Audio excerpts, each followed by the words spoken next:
Alrighty, everyone, and welcome back to another live stream here on the channel. I didn't get a chance to fix that little bottom bar when we switched scenes, so I have to do that after I go ahead and welcome everyone in the chat. Let's see what we have here in the chat. We have Legacy, we have Rainbow, Obsidian, Cruz, Maury, Brady, Kai, if I'm saying that right. Hopefully I am. Dylan, Ben, and let's see, I'll go down a little bit more. Bond here, and everyone else who I may have forgotten to welcome who is chatting, or if you're not chatting, welcome to the live stream. Glad to have you here, as well as Zachary and Andrew. Let's go ahead and switch on over to the main scene. Like I said, I'm gonna have to fix that bottom bar there, the one that is currently red.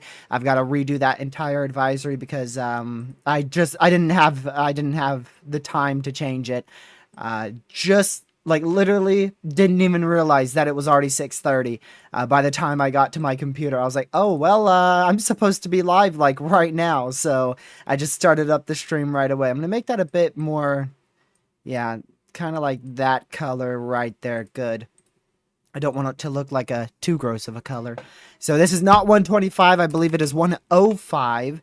And the millibar I know for sure is higher. We'll go ahead and click on it. So it's 105, 958 millibars. And this is as of the 5 p.m. advisory. And that movement has likely sped up at least a little bit. That's what I heard. Let's see if I heard correctly. We'll go to the public advisory. Let's see. Yes, 10 miles per hour to the northwest. 10 miles per hour now to the northwest. So I will have to put northwest. So it is movement is now northwest at 10 miles per hour, 5 p.m. Yep, everything is good there. So, yeah, we're going to be talking a lot about Erin, just like we have been for the last couple of days. We're going to be mentioning the wind field, all the new watches and warnings we've received over the last couple hours. And obviously the new cone that you are seeing right now that will obviously won't update at 8 p.m. But we did get that update for the 5 o'clock advisory already. So we have our newest cone here. Next cone will be at 11 p.m. Eastern time. So very, very far from now. Good solid almost 5 hours. So let's go ahead and dive right on into things. We're going to go ahead and first off switch our sectors to the more high resolution one. Did start up early again because hurricane hunters are well over halfway there. It looks like they're halfway there at this point, actually. They're about halfway to this center. We could have waited till 7 o'clock, but again, I'd kind of want to just talk about a lot of stuff before hurricane hunters really get into this system. So let's go ahead and turn off all this stuff. So this is what Erin looks like right now. We'll turn on that track again. So that is the general center is located generally up here, maybe a little bit barely west of that area, but it's generally located, let's see here, actually south of where I drew there. So it's actually located closer to this region here. Because you can see you have southwesterly winds here, and then you have northwesterly winds here. So you've got northwesterly winds coming out from the northwest, going to the southeast, and then you have southwesterly winds going like this. Then you have easterly, southeasterly winds, and then northeasterlies like that. So obviously the center is maybe buried in some of that stronger convection, possibly. Somewhere generally in here is where that center is located. We'll be able to figure out once recon gets there and gets into this storm, generally where that center is located. But that's my estimate, somewhere right around there, just beyond the 5 p.m. advisory, just a little bit down the road from that 5 p.m. advisory. Not that far off, probably about 18 miles north of the advisory, which that's about the same trajectory they have it being right now. So nothing really too shocking there. We still do have some northwesterly wind shear. You could see this kind of ripple-ish type effect here on the blue and green outer bands here, well away from the center.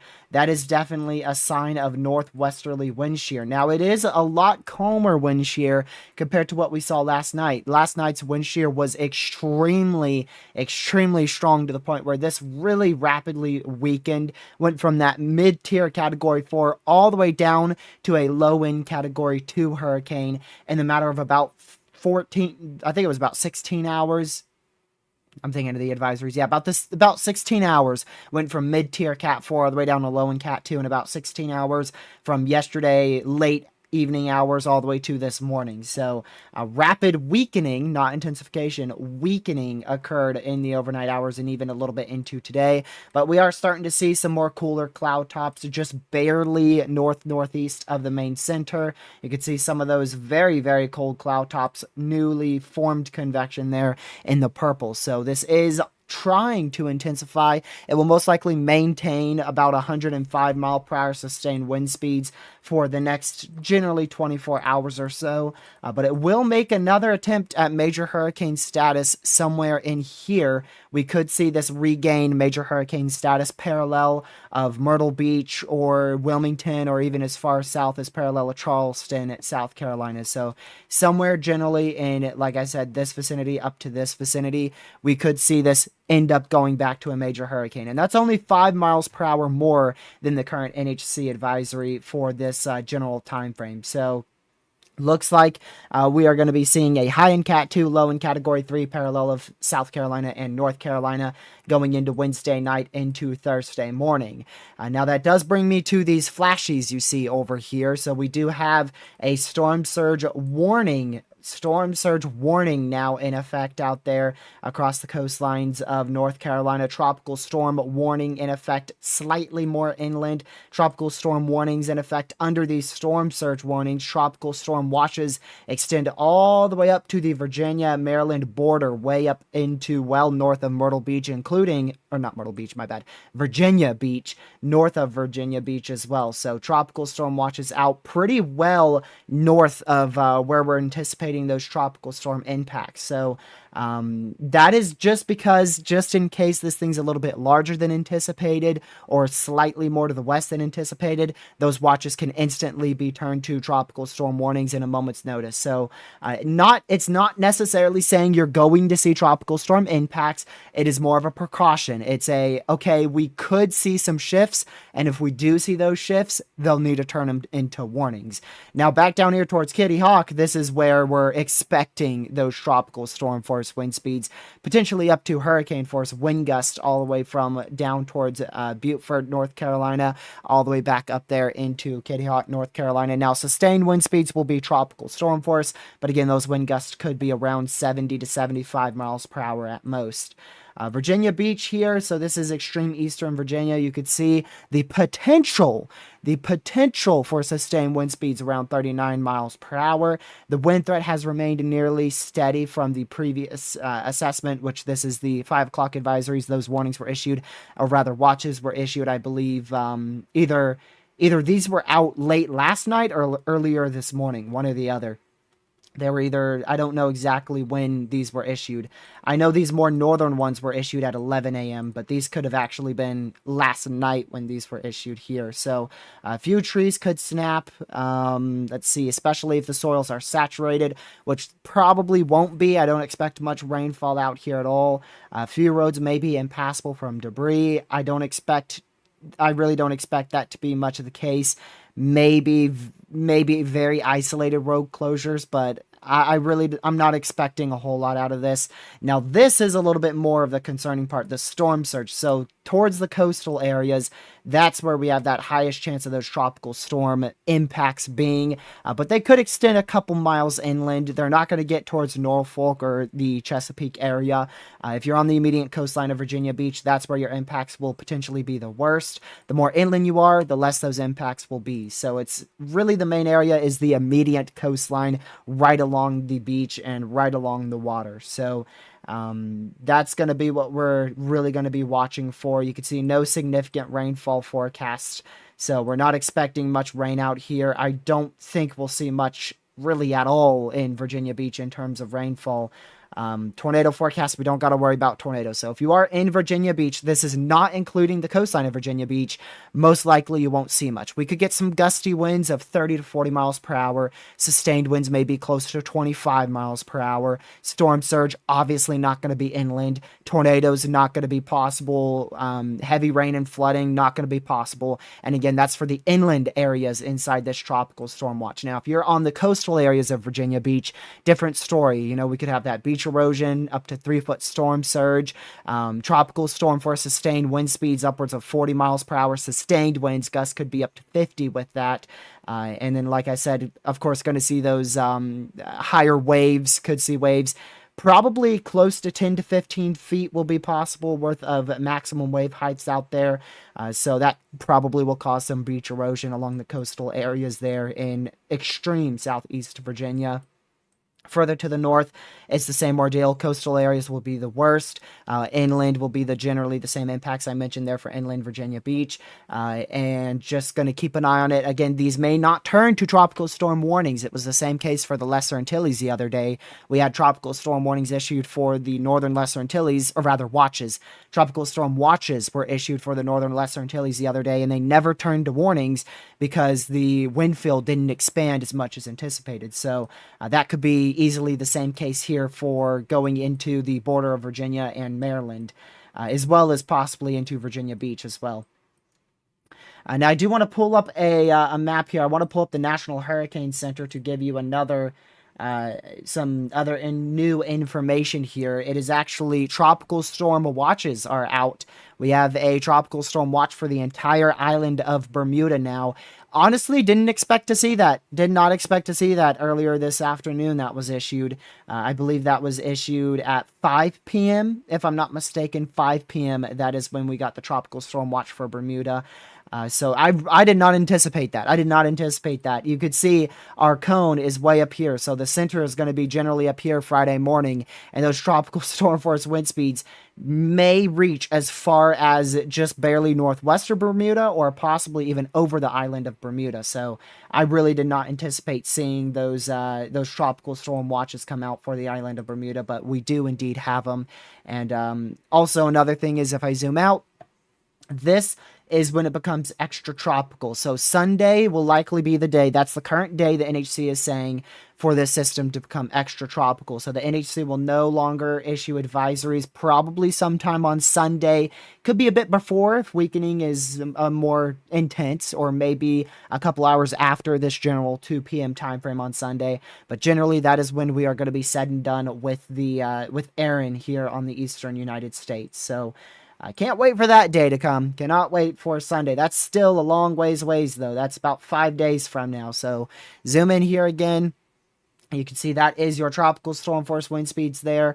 extending pretty far out from the center. Those hurricane force wind speeds also pretty far out from the center. Hurricane force wind speeds extend well removed from the current cone of uncertainty where Erin is located. And then as we go with time, of course, those hurricane force wind speeds will begin to likely weaken and definitely will begin to expand.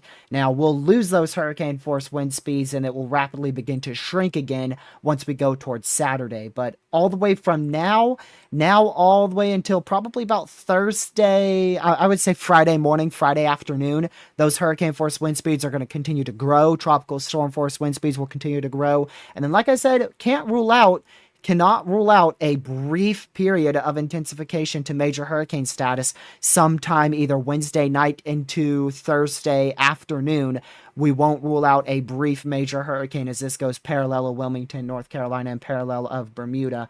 Again, maybe Wednesday night into all the way till Thursday afternoon, generally sometime in that time frame. Going to the peak surge here, we haven't had any updates. Of course, they've updated this graphic, but it hasn't changed. So it is obviously the newest update at the 5 p.m. Eastern time update, but we haven't had anything change. We're still looking at potentially significant inundation along the coastal areas in the Outer Banks of North Carolina. I want to mention this right now before I forget. It is North Carolina DOT for Highway 12. They got a bunch of equipment out there along Highway 12, partially closed it at one point, pretty sure at least, and they pushed a bunch of sand up against the road, just barely away from the road to the point where they made like literally 15-foot high, 10-foot high kind of sand dunes along the eastern sides of the Outer Banks, right along Highway 12. And here's the shocking part. We have already had waves breach those. We have already had flash flooding occur along Highway 12, and waves have already breached those, 10 to 15-foot dunes. Now, I don't think they've gone over the dunes. Most likely they've kind of, the waves are strong enough to kind of push it a bit and sneak through. But we have had flash flooding along the coastal areas in the Outer Banks already, and some of that is already making its way more inland into some homes. We've already had some homes. They're on those little stilts. I don't know what they're called exactly, but pillars, whatever they're called. We've already had waves impact those pillars of homes along the coastal areas. So probably already seeing quite larger waves occurring here along the coastal areas of North Carolina. Those waves are a lot larger too. And we'll continue to watch live cameras out there. I know a couple people out there who are going to keep us updated, and I'll relay that information to you as we go along throughout our coverage tomorrow and maybe even our coverage into Thursday morning. So don't know if we're going to be live, how long we're going to be live tomorrow night, but we will be live for coverage. And then I don't know how early we'll start, if we do start early at all on Thursday. Me and Lucky were almost going to go, but we have opted to not go. Additional evacuations are underway, and it seems like they're likely not going to let anybody on Highway 12, probably starting like Wednesday night. What is wrong with my satellite imagery? Hold on, we gotta go to satellite imagery for a glitch real quick. Look at this. This shows Erin over Delaware, New Jersey, Pennsylvania, and New York right now. College DuPage, you're having a pretty major glitch right there. That is not what the satellite actively looks like, by the way. If I go back a couple frames here, you'll see that it teleports back down to where it's supposed to be, back out to northeast of the Bahamas. But yep, there, now it's fixed. It's fixed. There you go. That I just had to change that because that was a pretty big glitch right there to where the system just teleported 1,000+ miles northward. Bit of a glitch there on College of DuPage's in, but anyways, that was a bug. Don't worry, it is still 600 miles south of the Outer Banks of North Carolina. So, yeah, like I said, equipment has been out there. We've had a lot of workers have been out trying to get those sand dunes to be higher, and trying to prevent any flash flooding. But unfortunately, we've already seen flash flooding, and the worst of it is definitely yet to come. The worst of it will start tomorrow night, and last all the way until Friday morning. So I think that is the main things I wanted to mention here. You could see those inland tropical storm warnings in effect, slightly more inland there in the blue. Tropical storm watches there in the yellow. And then, of course, back out for the entire island of Bermuda under those tropical storm watches as well. There's a arrival time of wind speeds. You could see this is different. This used to be like 8 p.m. This used to be about 8 p.m. for like southern NC. Now it is more towards 2 p.m. So actually, it might have been the other way around. I think the 8 p.m. Wednesday was actually shifted up here at one point, and then it was brought back a bit because the system has slowed down. So I believe we were anticipating the earliest arrival time to be at one point. It was 8 p.m. for like, up here towards Delaware and New Jersey, but that has shifted further off to the south. So we've had that, quite substantial slowing with Erin with time as it's taken that more northerly turn. And now it's going to slowly pick up speed. And then after we get to Thursday afternoon, Thursday evening, that's when it's going to really pick up speed. This thing could be flying at like 25 miles per hour, 30 miles per hour off to the northeast. Right now it's moving at about 10 miles per hour. So we're definitely going to need to keep an eye on that to see if this does kind of push back at all, back even further to where those earliest arrival time wind speeds could be even earlier. But generally, if you are on the coastlines of North Carolina, even maybe the coastline of South Carolina there, you want to be finished your preparations there by Wednesday morning. So tomorrow is really your last day to prepare, but those preparations should have already been underway and completed at this point now that you've been upgraded to tropical storm warnings in North Carolina. And then, of course, we could see, once again, I do want to point that out too, we could see some storm surge go all the way down to as far as even southwest of Myrtle Beach, South Carolina. So we're gonna keep an eye on the forecast there for the storm surge, but I don't expect it to go much. I don't think it will go any higher there for the coastlines of South Carolina. All right, let's go over to the wind history because I wanted to show you this as well. So we'll go ahead and zoom that out a little bit. So this is the wind history of Erin. You can see the tropical storm force wind speeds began just to the west of Cape Verde, and then they started to obviously slowly increase with time. And then over the last 36 hours, in the last 36 to 72 hours, you could see the very large increase in that wind field of not only tropical storm force wind speeds, but also of hurricane force wind speeds. Really large increase there in the size of those tropical storm force and hurricane force wind speeds over the last, especially, like I said, the last 36 to 72 hours. And that is it for the main products from the NHC. I do want to go to the rip currents as well. Today's rip currents will be one of the worst days for rip currents. You could see we've got that level 3 out of 3 for rip currents in effect there in the red, all the way from just barely north of Miami, Florida, all the way up to almost the coastline of Rhode Island. Tomorrow it will be generally the same case, with those more moderate impacts extending even further up towards Maine.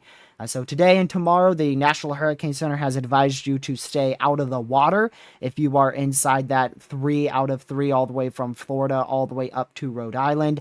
I know a couple of beaches are flying double red flags. I've seen that from Twitter. The official accounts post that they've been flying double red flags today. So many beaches are either exercising extreme caution or possibly just completely closed up and along the eastern seaboard of the U.S. So very significant rip currents today, and like I said, flash flooding from higher waves already underway along the coastline of extreme eastern NC. Rainfall forecast, I want to touch on this for just a second here. We're not anticipating any significant flooding. Maximum rainfall totals of 2 to 3 inches will be possible along the Outer Banks of North Carolina, but we're not expecting many rainfall impacts along the coastline of NC or really anywhere along the eastern U.S. The main rainfall should stay away from land. That flooding is going to be mainly because of those high waves and storm surge going into the coastline of North Carolina all the way down to Myrtle Beach, South Carolina. We will take a quick look here. I want to check the archives for this system, 3 days with line, just to see if it shifted at all. So no crazy shifts with the NHC's forecast off to the northwest. It generally looks about the same. We haven't really seen any big west shifts today from our model runs. There hasn't been anything crazy occur on our models for shifts today, so that's great news. I'll just take a quick look here. Let's see. Yeah, really, the models have not shifted much. We've kind of locked in on a forecast from the NHC and from our model runs. We haven't seen any major shifts off to the west or anything really that crazy occur today, at least on the model data side of things. So recon, let's go ahead and turn on recon here. Yeah, you can see recon is getting to the southeast outer bands here of Erin. And again, seeing a bit more intensification now of Erin. Not expecting it to get much stronger tonight into tomorrow morning, but we could see a brief period of weak intensification going into maybe starting as soon as tomorrow night, but most likely it will be mainly Wednesday. You can see here this is for the 20th, so they do have it strengthening a little bit going into tomorrow afternoon. So there could be some very small intensifications that occur with this system going into tomorrow afternoon. And like I said, we cannot rule out a major hurricane at some point between these points here. We cannot rule out a major hurricane. And if we do have a major hurricane, it will probably be a brief major hurricane and then weaken back down to Category 2 status quite quickly. So just to show that current wind field from the NHC's forecast here on Radar Omega, and this is from about 5:15 Eastern time was the satellite imagery, and of course that wind field was for 5 p.m. Eastern time. So you can see those tropical storm force wind speeds extend well outside of the heaviest convection. Tropical storm force wind speeds currently extend generally about 200-mile radius here from the center. That's about 195-mile radius right there that I just ended up clicking on. And then from west to east, it's almost 400 miles. So this thing has grown very rapidly in size in the overnight hours last night into all day today. And we will continue to see it grow in size as we go throughout the next couple of days. And just to show you that from a graphic here on WeatherWise. So this is WeatherWise here. And you can see it is expected to continue to grow. Bermuda, it's going to be pretty close for Bermuda. This is their forecasted tropical storm force wind speeds, and it's possibly going to barely stay off to your north-northwest, but even if it is, you're still going to see some wind gusts of tropical storm force wind speeds there over Bermuda. And then you can see here in North Carolina, we're likely going to see those sustained tropical storm force wind speeds for the very coastal areas of North Carolina, with those hurricane force wind speeds staying away from all land here. That's going to stay away from everyone and then eventually dissipate as this becomes more extra tropical towards the end of the NHC's forecast late this weekend. So I wanted to show you that as well. And that is, that's the main stuff from the NHC there. Closer look. Also, WeatherWise has the storm surge forecast on here. So you can see that 1 to 3 foot storm surge in the blue, going all the way a bit further inland here. 1 to 3 foot storm surge possible across these blue highlighted areas. And that extends all the way up the coastline of extreme southeastern Virginia. And then that yellow you see is 2 to 4 foot storm surge there. And then again, the blue does extend all the way down to Georgetown out here in South Carolina. So a lot of storm surge, but it's expected to be quite minimal, aside from about Kitty Hawk down through Beaufort, North Carolina. That's where we're expecting the worst of the impacts to be here from this system. All right, going back to Radar Omega here. All right, so that is all your main information from the NHC's newest advisory at 5 o'clock. Of course, we will get an intermediate advisory here in about 30 minutes to an hour. That will be our intermediate advisory. The Euromodel did shift a little west today, And those tiny little shifts are going to mean a lot in terms of the rainfall forecast for the Outer Banks of North Carolina. And right now, the GFS is really still not agreeing with the Euro model on those shifts. So there's still a little bit of uncertainty on exactly how far west this thing will tract, but either way, we're looking at tropical storm force wind speeds for North Carolina. All right, so before Recon gets into this storm, I'm going to go over the other AOIs behind this system. So our main AOI, the medium chance of development, still at a 60% chance of development in the next 7 days, 10% chance of development in the next 48 hours. If you tuned into yesterday's live stream, this is a big update because the entire angle of this AOI is completely different. We had some huge trends overnight that really shifted this thing to a near guaranteed out to sea system, if it even does manage to form. So we're going to have to watch it because obviously nothing is a complete guarantee until it's happened with the weather. So definitely going to still keep an eye on it. But if you are in like Florida, Puerto Rico, the Northern Lesser Antilles, we're not really anticipating anything in that area over the next couple days, and especially not from this AOI.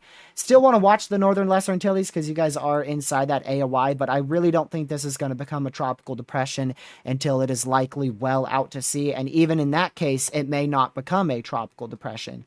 Tropical storm, I still don't know about. Really still questioning even the possibility of a tropical depression with this system. The system behind that now, that is at, I don't know why that is orange shaded. It should be yellow. That is upped from yesterday. It was a 10-10 overall, and today it is a 30-30. So we do have an opportunity, a short window for us to see a brief-lived tropical depression from this going towards the end of this week. Thursday through Saturday will be the best opportunity for this to become a short-lived tropical depression. Land impacts will be extremely limited. Could see some rainfall impacts on the southern side of Cape Verde, but likely not going to see many impacts there. So overall, nothing has changed too ridiculously with those two AOIs. The main thing is it looks like this first primary AOI has shifted a little bit further out to sea on our ensembles. Taking a look at those ensembles because I want to show you a general approximation of our track here. So it is still open. It is still open for business that we see the chance for some tropical impacts from or to the Northern Lesser Antilles. But generally our spread is out to sea with this system as well. And notice many of these are weak, right? We only have a few ensembles that have it becoming a tropical storm, and the main batch of those ensembles are when this is mainly out to sea, either west or east of Bermuda. And there is some rogue ones. You know, you have a rogue tropical storm hurricane here and a rogue tropical storm one here, but those are considered at this point outliers from the European ensembles. I do want to see the GEFS ensembles too. Pretty sure that's pretty similar. Yep, pretty similar. You could see many of them, almost all of these ensembles are tropical depressions and then possibly tropical storms going towards around Bermuda. So we will watch Bermuda for this, just like we did with Erin, and we'll still keep an eye on, you know, the Northern Lesser Antilles and the east coast of the U.S. just in case any shifts do occur. But there's no point in worrying right now. It's just a watch and wait ordeal. We got to get through Erin before we really start talking about this system here. And even when we do, like I said, it will likely be a tropical depression somewhere at this point, and then if it becomes a tropical storm, it will likely be closer to Bermuda at that point. I really don't think this is going to be impacting much land unless it's a very close call to Bermuda. And then behind this, going to the 12Z ensembles are rendering in now for the GFS ensemble, so we'll let those render before we talk about the future there. We do have, I think it's 99L that has been designated. Yeah, so 99L was designated, and that is back out here. That's this AOI was designated 99L earlier today. And then our other area of interest, that 60%, just barely on the northern side of the Lesser Antilles, that is not yet an invest. Let's see. Yeah, that convection is still very disorganized in the western main development region. All right, so there's recon. Probably going to go through the southeast side of this system here. Most likely they're going to be going from southeast to northwest. That's seems like that's the trajectory they're taking. But yeah, if you guys haven't already, make sure you hit that like button. We're already up to 61 likes, so that's greatly appreciated. The more likes we have, the more we can be pushed out to the YouTube algorithm and reach more people with the word about Erin. Like I said, tomorrow we'll be live as well. I don't know about Thursday at the moment. Thursday is a bit more 50-50 on if we'll be live more towards the afternoon hours or very early in the morning for coverage. We'll just see. It definitely depends on how far west this thing gets. The closer it is to North Carolina, the more I'm going to want to cover it.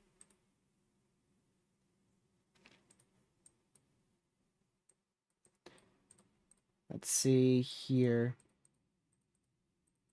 So that's your cone of uncertainty with your pinpoint forecast track. So like I said, this is a huge change from yesterday, our last live stream. All these were threes. Many of these were threes, indicating a major hurricane. And we were talking about a brief re-intensification back up to Cat 4. Now it looks like a Category 4 is extremely unlikely out of this system again. And we can't fully rule out a brief major hurricane, like I said, somewhere in this forecast period.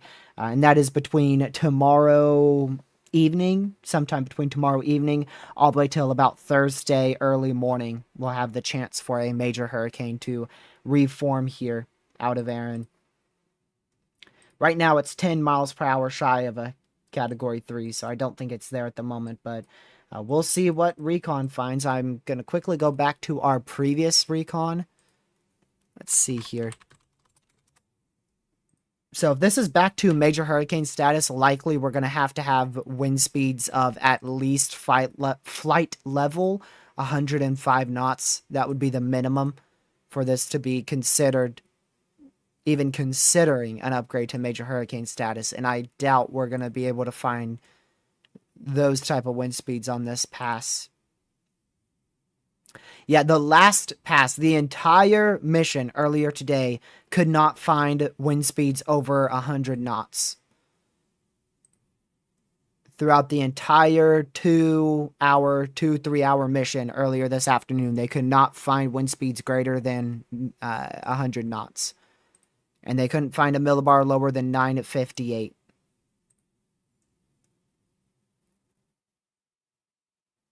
Which is why this is at a 958 millibars. So,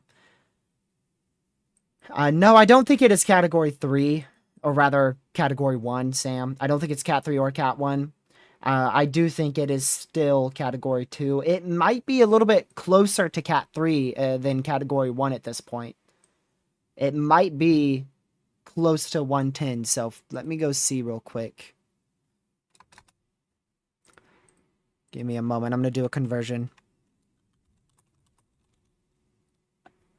So for this to be a major hurricane, we'll have to find I can't English. What happened to my English? Come on. We'll have to see flight level wind speeds of about 108 knots for this to be a major hurricane.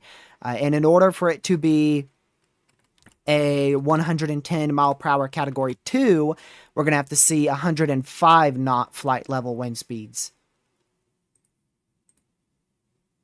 So 105 knot flight level is 110 miles per hour, and then about 108 knot flight level is about 115 mile per hour surface. There you go. English decided to come back. But, I mean, we are definitely still seeing that wind shear, but it's a little bit further to the southwest. Notice how this is being sheared apart, but not so much up here. We're not seeing much shear hit this portion of the system. The main chunk of wind shear is limited to right in here. Let me go check our current wind shear. I'll be completely honest, I haven't even looked at that today. It's probably still about 10 knots. Just yesterday it was shredding it. Yeah, it looks like it's about 10 to 15 knot wind shear right now. The wind shear has slightly decreased over the last 5 hours.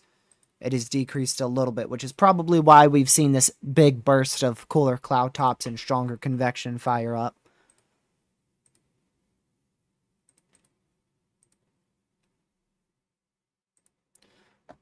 So we'll see what Recon can find in this. They're still a good minimum 20 minutes away. I'd say probably closer to 30 minutes away from entering the main eye wall there.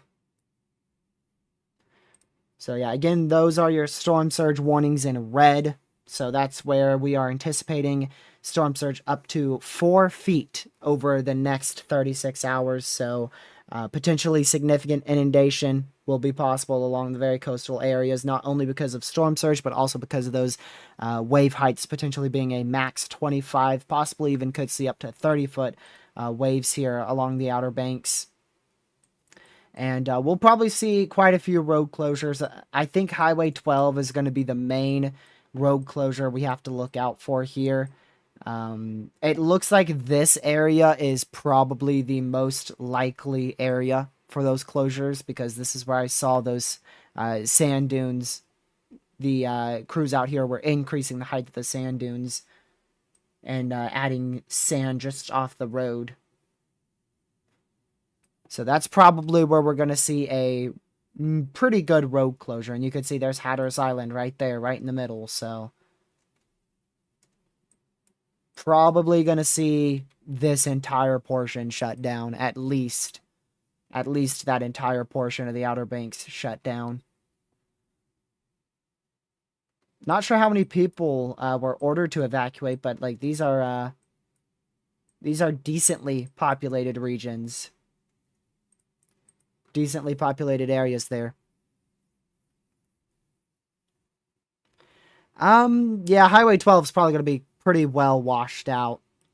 It's likely going to be very close to, if not impassable, from close to Kitty Hawk all the way up here, all the way down to here. I imagine they're probably going to close it, honestly.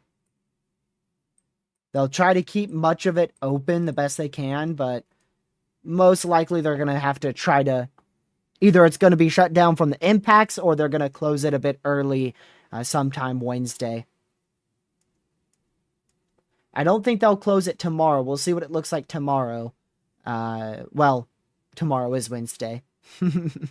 So probably we'll close it tomorrow. Probably will close it tomorrow. Our main impacts begin tomorrow night.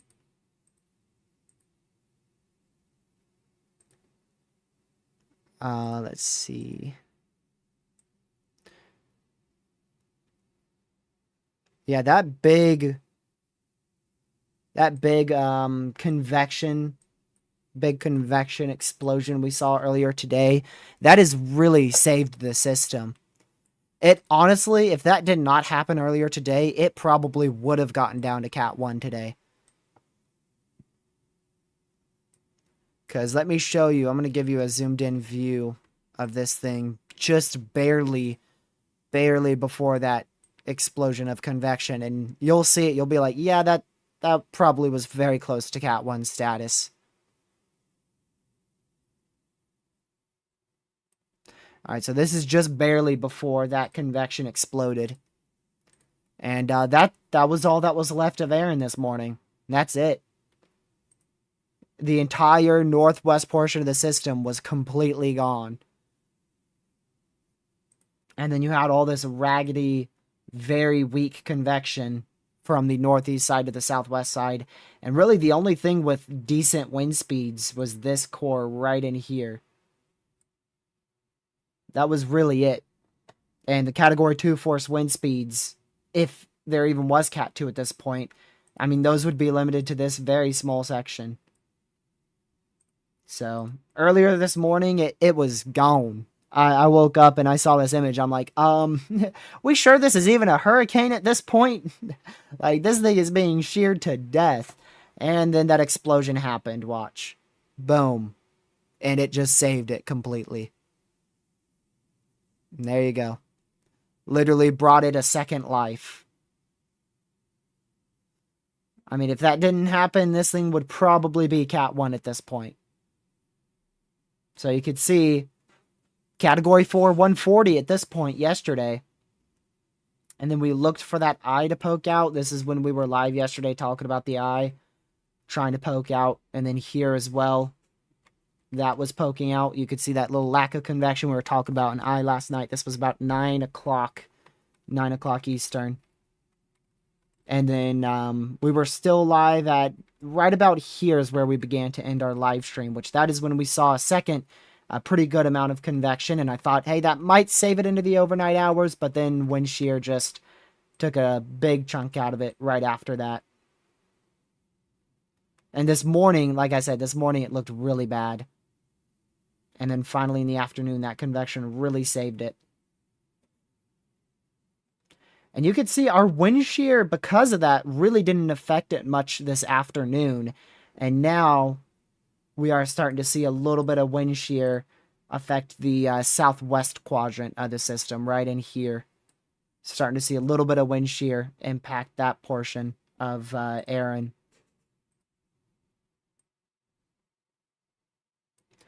I'm going to zoom in a little bit more for you. Let's see. It's going to take a second for this to load because this is the higher definition.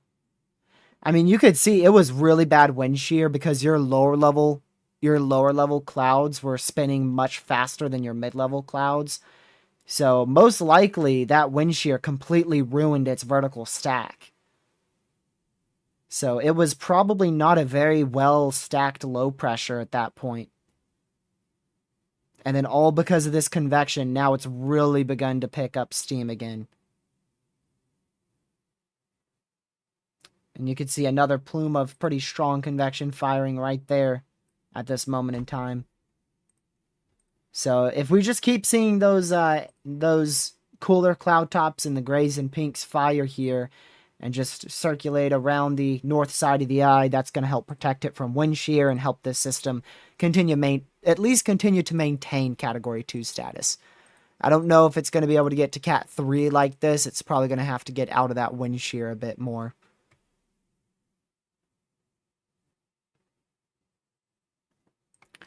Morehead City area in North Carolina. So you're not going to get the worst impacts because I can already tell you, see how the outer banks really stick out like this? So they're going to be really prone to high waves and storm surge from Erin. You're slightly more kind of curved more inland here. So you're not going to get impacts as bad as literally just 50 miles off to your east or even just 20 miles off to your east. So you're not in a bad spot. Now, if you're in the very coastal areas, you know, right in here, you're definitely going to have to watch for that storm surge and those high waves, and tropical storm force wind speeds are going to be a possibility, but it won't be sustained. So sustained winds out in this area of maybe 15 to 25 miles per hour, and we could see a couple gusts get up to 40 over here. But the worst of it is going to be literally starting 20 miles off to your east and then going all the way up through Kitty Hawk, North Carolina, possibly even extending all the way up through into eastern Virginia.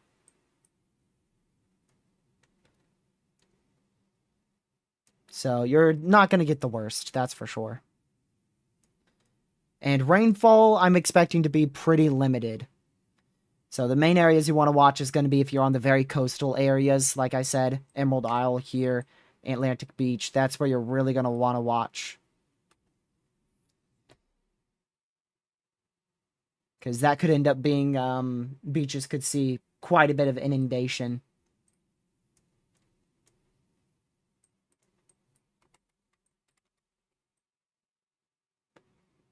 Yeah, wind shear is definitely eating out the southern portion of the storm here. Starting to see it a little bit more in this area. That wind shear is probably pushing through a bit better on the southern side. We'll see what winds recon finds. You can see they did find decent winds. That's about 70 probably not wind speeds there. 65, 68, yeah.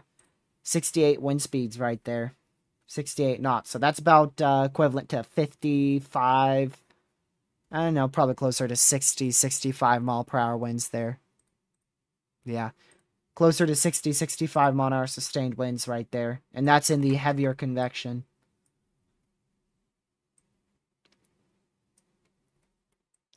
It'll be interesting to see what they find.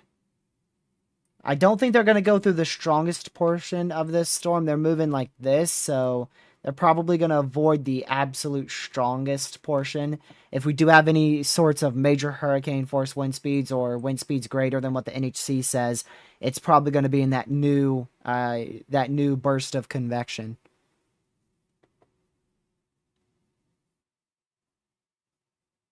It's not impossible for it to go a little bit more west. It is not impossible. The biggest thing with that would be a last second turn. A last second turn. It all comes down to our trough and our high pressure. Our trough up in Atlantic Canada and our high pressure just east of Bermuda. So right now our high pressure is steering this system. That's what's steering it almost due north-northwest at this point. So if we didn't have that trough coming through, that's where it would go. But we have that trough pushing through, and it's not going to come quick enough. So it's going to be a just-in-time type of trough here. It's going to come just in time, right as this system gets towards NC. It's going to start pulling it sharply to the east. And it depends when that turn happens. That turn is going to happen. We know for a fact it's going to happen, and it will happen before we get any sorts of eye wall or landfall type of impacts for North Carolina. It's just a matter of exactly when. So if you look at the cone, we could have that turn be as late as right here to where it starts to turn really quickly off to the east. Or it could be a bit more of a gradual turn and be off a little bit more to the east. But I don't think there's really any models that show Erin going east of the NHC's pinpoint forecast right now. Not many main model runs show that. Let's see the GFS. This is the newest GFS, just came in here. Yeah, and you can see the GFS is on the kind of northwest side of the NHC's track. And the European model run, this should show it as well. This is the 12Z Euro, also relatively new. You can see the Euro is also on the northwest side of the track too. So, like I said, this is going to be a just-in-time trough. So the Atlantic High, that's what's steering it right now. Steering it northwest, northwest, northwest, northwest. And then the trough starts to, it starts to feel the effects of that trough going into Thursday. So it starts turning a bit more to the northeast. And then Thursday night into Friday, it really fills that trough. And that's when it rapidly speeds up and really quickly moves out to sea. And, well out to sea at that point. And then rapidly weakens into an extratropical system. Haven't looked at the H-Wharf today. And we're going to go to the composite reflectivity. Oh, the new 18Z H-Wharf is coming in right now, actually. And yeah, you can see that's on the northwest side of the NHC's pinpoint forecast. So, yeah, we definitely could see this go a little bit more to the west than what the NHC is saying. And then this is the H-Wharf model. And my word, that's a pretty big eye. That is a pretty big eye. That is a 50-mile radius eye, which means from northeast to southwest. That's about a 100-mile wide eye right there from northeast to southwest. This is, again, from the H-Wharf 12Z model run. But it looks like the H-Wharf 18Z shrunk on that eye a little bit more. Let me see here. This is the 18Z H-Wharf. Yeah, it shrunk a little bit on it, but still, I mean, that radius is at least 50 miles, and then from northwest to southeast, that's 115 miles because of how it's orientated. And you can see these outer bands here. This would be a big issue if this stuff got onshore, but it looks like that is a highly unlikely scenario. And this is for about 5 a.m. Thursday morning, by the way. 5 a.m. Thursday morning. This will be the closest to North Carolina between about 3 a.m. and 11 a.m. Eastern Thursday morning. And then it will quickly take that turn off to the northeast. Let's go to the HMON model run here. 18Z is pretty well rendered, and you can see a teleportation of the system in 3 hours. I don't know why it moves that drastically. And then this thing's doing something funny here. The main eye is in here. That's your eye wall. So your eye wall is right in there, and then your eye is right here. So I'm guessing that is dry air and wind shear that really gets behind this system faster, and that destroys the entire core here. Except for towards the main inner eye wall. And then it comes back. Interesting model run right there. Let's see the previous HMON. Relatively same scenario, but this is only from one model run, one deterministic run from the 12Z and 18Z HMON. So technically 2 deterministic runs from the same model at this point. I don't think it's going to look like this. Most likely it will be a bit better organized. See if the HAFSA has rendered in. Yeah, I mean, a lot of them get right next to North Carolina with those hurricane force wind gusts. Like, so close to North Carolina.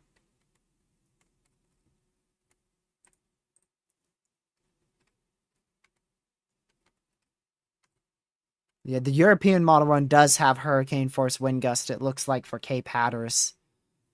Right here. Right here, the Euro model has potentially hurricane force wind gusts of 75 to 80 miles per hour.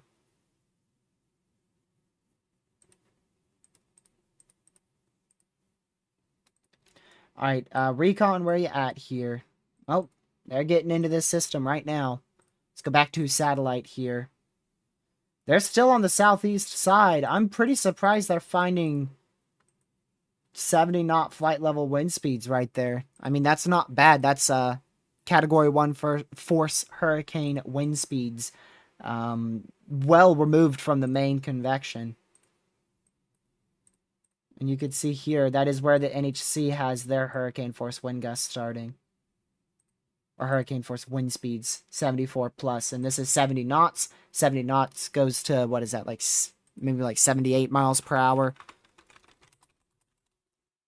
Oh, it actually goes up to 81 miles per hour. So yeah, you'd round that all the way down to 75 mile per hour flight level wind speeds. So sustained winds on this newest recon update is about high-end tropical storm force, low-end category 1 hurricane sustained wind speeds. And again, that's on the probably the weakest side of this system, and that's the southern side. Right in here is likely the weakest portion of the system. This portion doesn't go out far enough. Right in here. That's where the weakest side of our system is. Hello, Pete. Welcome to the stream. Glad to see you in here. Cat 1 still on update, it looks like. Nah. No, I don't think it will be Cat 1. I think they'll keep it at 105 or maybe even 110 with that new burst of convection. Like I said up here. We'll see what winds they find in that burst of convection. We'll also see what millibar they find here. One thing I'm noticing with this system that I'm a little bit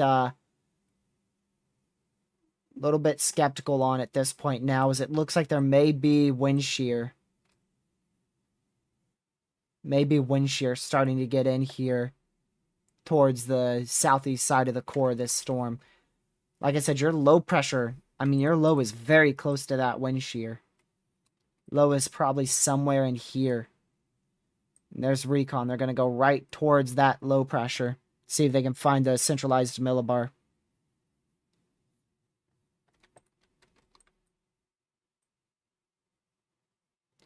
So it's going to keep fluctuating between this, where it gets destroyed by wind shear and then huge amount of convection, fires, and helps get rid of some of the wind shear. And then we rinse and repeat that for 3 to 4 days until the system gets well northeast of Bermuda, and then it becomes completely extratropical and falls apart rapidly.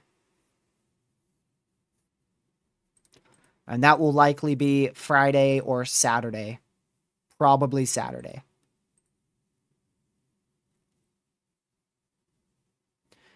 New NHC update should be in the next 30 minutes here. 30 minutes and we'll get an update on the... it's an intermediate advisory, just like what we got yesterday at 8 p.m. Eastern. So main thing that will update is the location of the storm and everything to do with the intensity of the storm. That will be the main things that update. But yeah, if you guys haven't already, make sure you hit that like button. We're 4 likes away from 100 likes. And if you haven't already, make sure you share the stream with your family, friends, social media. Help spread the word about this hurricane that is, at the moment, on a weakening trend. Hopefully we continue to see that.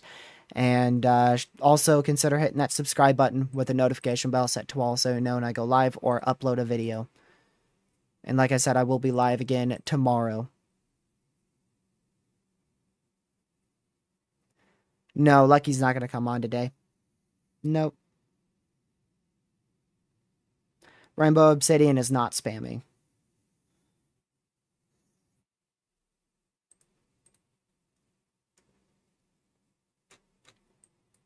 Let's see here.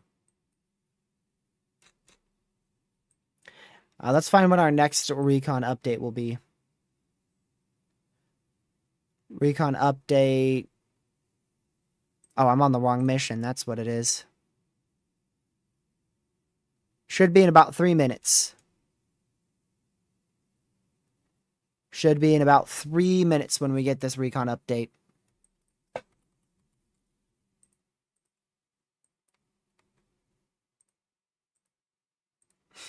Nightbot, why are you deleting messages that don't even have a bunch of caps or emojis? I think Nightbot might be a little bit broken.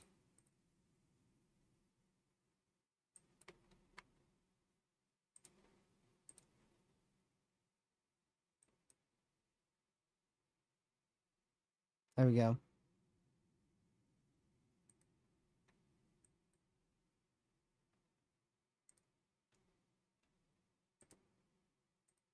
Sorry, y'all. I had to check something real quick.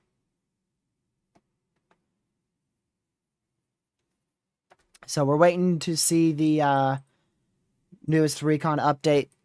That should put them pretty close to the eye. I don't know if they'll be inside the eye with this next update. They'll probably be right on the edge of it. And whatever they find, we'll end up seeing what the NHC goes with here at the 8 p.m. advisory in just about a half hour.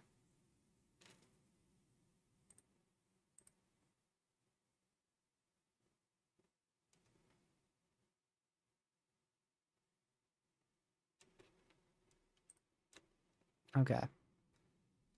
Yeah, so once again, if you're just now tuning in, the biggest change today was our tropical storm watches got upgraded to tropical storm warnings, and our storm surge watches got upgraded to storm surge warnings on the coastline of North Carolina. We also got an expansion of our tropical storm watches. Those go now pretty well into Virginia, very coastal Virginia. And we also did get tropical storm watches. It's not going to show up on this site, but the entire island of Bermuda is under tropical storm watches as well. And I believe much of that really happened at 11 a.m. this morning. It's a new recon update. They're definitely not in the eye / where the low pressure is here.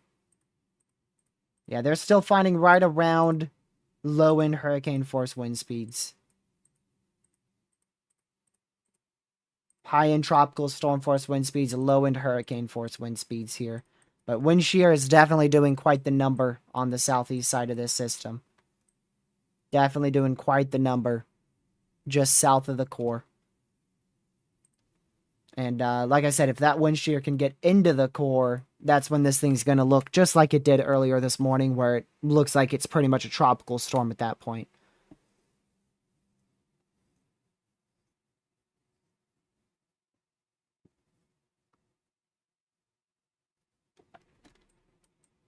Let's see. So there's a few things that's going to contribute to the storm surge in North Carolina. I'm going to give you a large, broad picture here. So let me go there. Go here. So this is the European model run, 12Z. 12Z European model run. 700 millibar vorticity. I'm going to shrink it just a little bit there, so it's not going to be a perfect full screen. But at least you're going to be able to see it. So this is for about 36 hours from now. And the obviously low pressures are going to spin like this. So the closer you are to that system, the more storm surge you're going to end up with. And because North Carolina is going to end up getting a pretty close call with Erin, and obviously your low pressure is rotating like this, that's going to throw a lot of waves up into North Carolina. We also have a high pressure here, and this high pressure is forcing waves and pushing the current like this too. So we have two things. We have a high pressure and we have a low pressure, both forcing waves like this. And then we also have obviously the size of this system too. The size of this system is going to be very, very large. So I'll zoom in some here. Let me zoom in a bit. And you can see how large this system is going to be. So these are, look at your wind barbs here, and you can see your wind barbs in this area. They're from the easterly direction. So your winds are being influenced in this entire portion of the storm. So what's happening is it's rotating waves around that portion of the storm, and it's pushing those waves into North Carolina consistently as it's passing just barely off to the east. Now, of course, the storm surge will come to a halt very, very quickly as we go into Friday afternoon, and probably Friday morning it's going to quit pretty quickly as those winds change from, it's going to change from easterly winds to northerly, northwesterly winds. So the biggest reason for storm surge, we have that high pressure over the plains that may help somewhat, but the biggest reason is just simply because the storm is going to be large and how low pressures rotate. Now, if you were very close to this system, like say you were right in here, right? Say you were right in here, that would probably give you closer to maybe upwards of 9-foot storm surge if you were very close to where that center passes. That would probably be closer to 9-foot storm surge. But thankfully, nobody's going to get that type of storm surge. We're expecting max 4-foot storm surge on the Outer Banks of North Carolina. And again, another reason why that storm surge is going to be a little bit greater than normal from a system passing this close to the East Coast is because of its size. We don't get a system too often. I feel like it's about once a year that we end up with a system like this along the eastern US, but maybe not one that is this large and this close to the eastern US. Typically, it feels like they're a lot closer to Bermuda because our Bermuda high is normally a little bit off closer to the east or closer to the west to help influence the storm, typically a little bit further east to help pull it closer to Bermuda. I don't feel like it's too often we get one this close to North Carolina. And like I said, also not this wide in terms of the wind field. I'll show you that wind field here if I can. Yep, this is the 10-meter winds, and you can see the green. That's your tropical storm force wind speeds in the green. So those extend very, very far from the center. Very far from the center. And your hurricane force wind speeds are going to be pretty large at this point, but still remaining well offshore.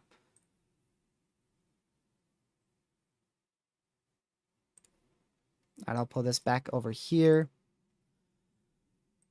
Next recon will be in about 4 minutes or so. 3-4 minutes. And then we should get the NHC update shortly after that. That's what I'm thinking. Unless this is already their update. No. Well, yep. No, that's the key messages. How come I got that 2 hours late?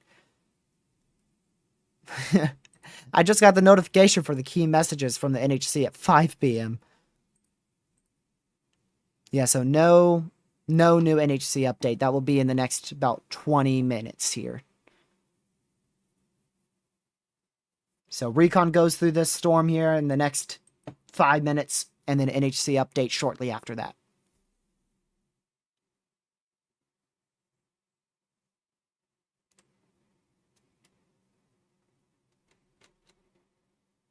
Let's see.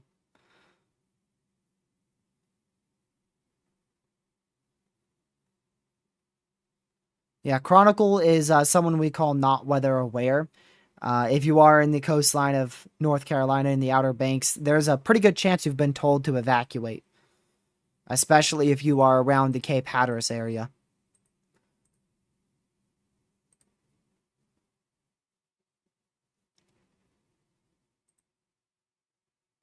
Also, very significant flash flooding has already occurred in a neighborhood in Buxton, North Carolina. Let's see where that is. I'm curious where that is because that is actually significant flooding from waves. Yep. So that's where we have a report of very significant flooding.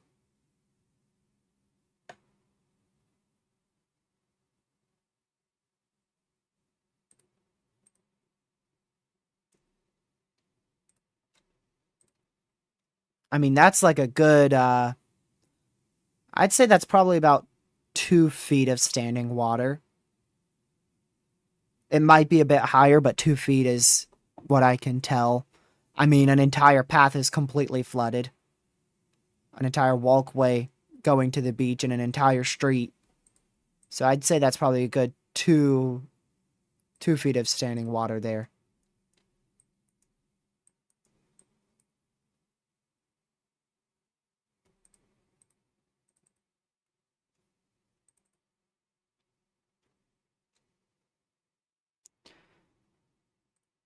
All right. Yeah, so we're waiting to see recon update. And again, in order for this to be stronger, in order for it to be stronger than the current NHC update, we have to have a flight level wind speed of 104 plus knots. And I think the highest we've gotten is 80 at the moment. Actually, maybe not even 80. 71? I thought it was 80. It's actually, looks like 71 is the highest we've gotten so far. Yeah, 71, 72 knots. Like I said, we got to get all the way up to about 104 plus knots for this to be stronger than what the NHC has it at. And it's kind of 50-50 if we get there. It's kind of 50-50 if we get there.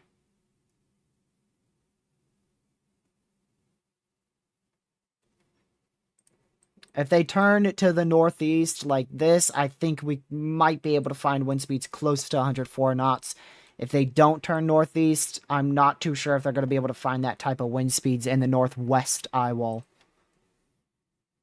If there's even much of a northwest eye wall. You know what? That's a good idea. Let me go look at microwave imagery.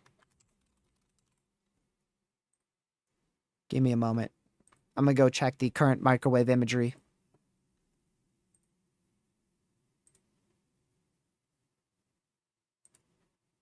Oh, man.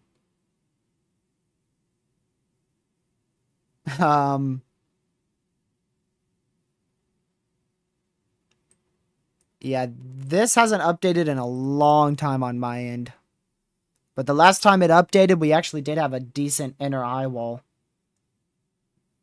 This actually might be the newest update, but this says 045Z. That's an hour from now. How the heck is it in the future? Okay, yeah. I found the right one.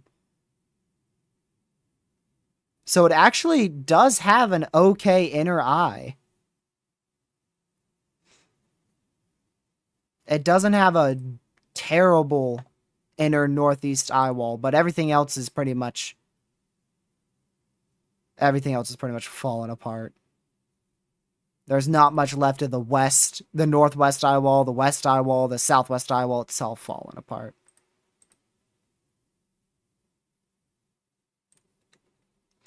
So there is another pass, and they're not going to find any knots higher than it looks like 71.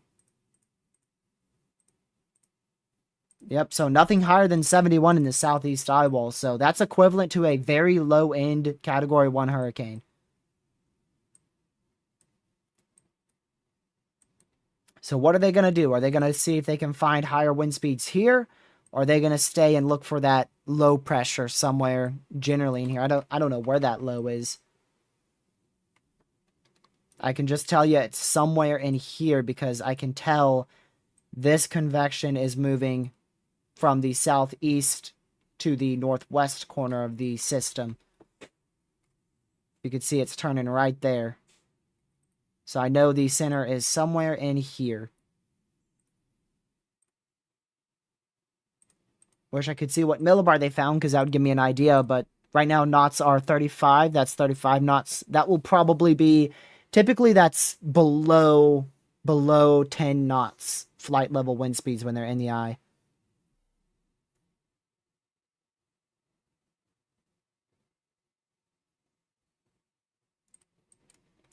So obviously we know the main hurricane force conditions are not in the southern side of the system. And like I said, I think that is the weakest portion of the system because that's where your wind shear went. Again, I'll go back to where you could see that wind shear.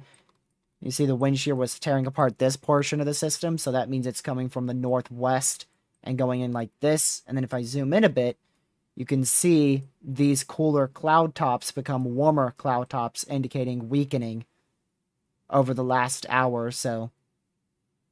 And that's very close to, if not right where recon went through.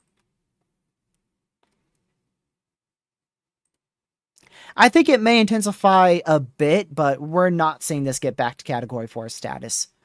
Max intensification I see this getting at this point is low in Cat 3.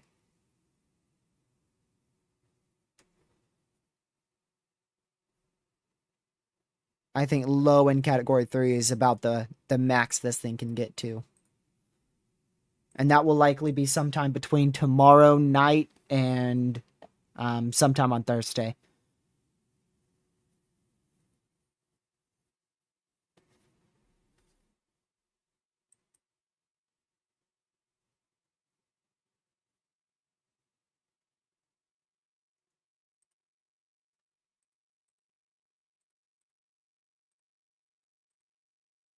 Man. I'm looking at the microwave imagery. This thing, it did get that northeast eye wall back. Briefly. It was completely sheared away this morning. That is crazy. It only had a sliver of the east eye wall, and that was all left from the eye. Only the east, a very small portion of the east eye wall was left at about 15Z this morning.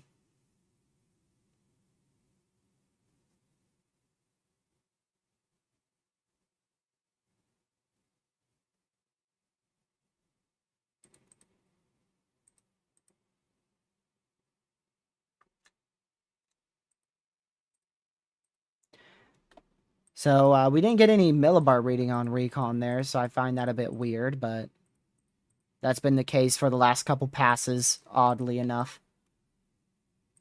I don't know why the last 48 hours worth of recon we haven't had good readings for millibars.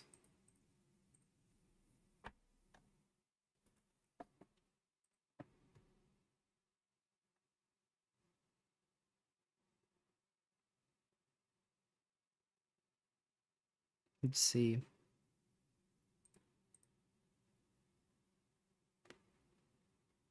All right, Chronicle, either you stop with rage bait or I just get you out of my chat.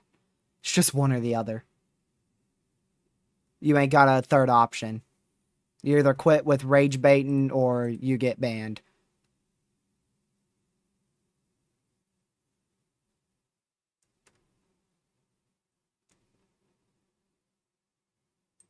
Because I'm not going to let my chat get out of control with one person who's just straight up lying. I've seen you in here before and you haven't done this, so I don't know what's up with you today.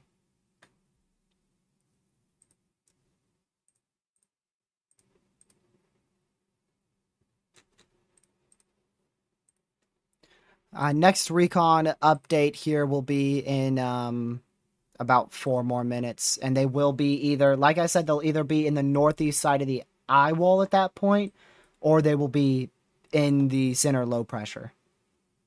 I don't know which one they're going to go for. They could go like this, or they could just go like this.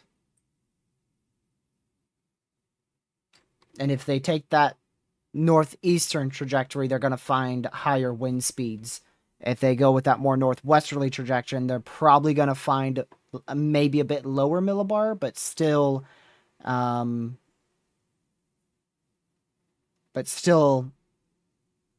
a little bit higher wind speeds.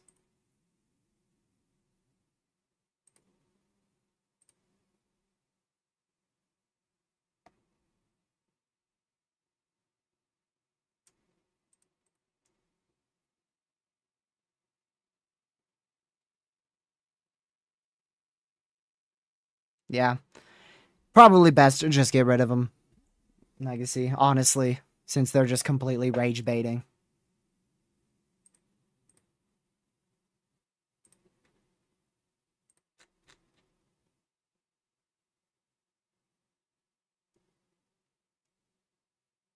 So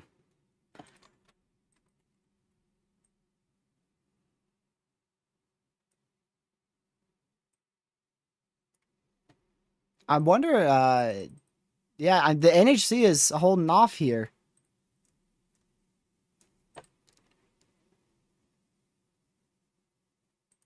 NHC's holding off on the update till Recon finishes a little bit more of a pass through here. See if they need to up that a little bit more.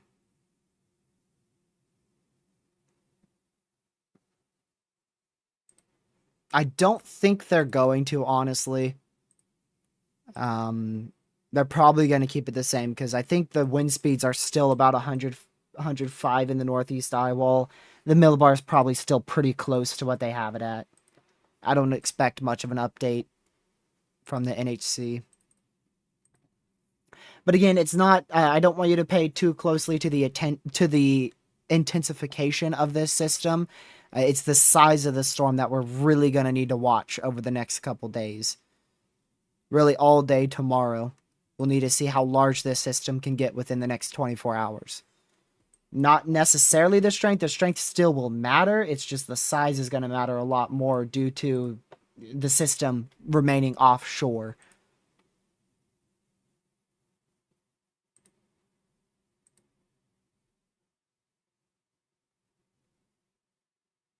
Yep, exactly what Rainbow Obsidian said. But still, the strength does matter to some extent. Just in my opinion, it doesn't matter as much as what the size is going to matter. I could tell you this, if this wind shear doesn't let up, that would be great. Because then it's just going to get rid of every bit of convection that we see.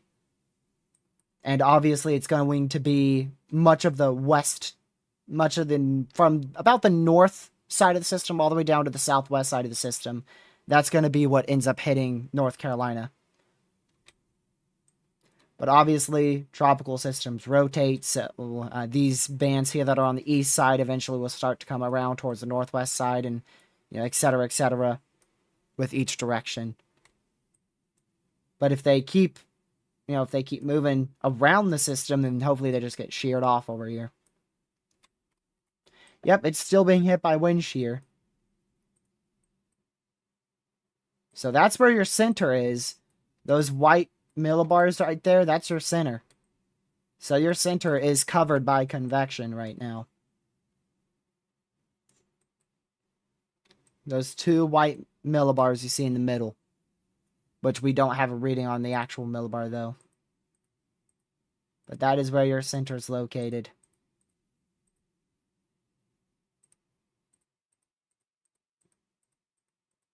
So they did find at least close to the center. If not, that is the center. Because like I said, if you look closely, you can see these winds are coming out of the northwest.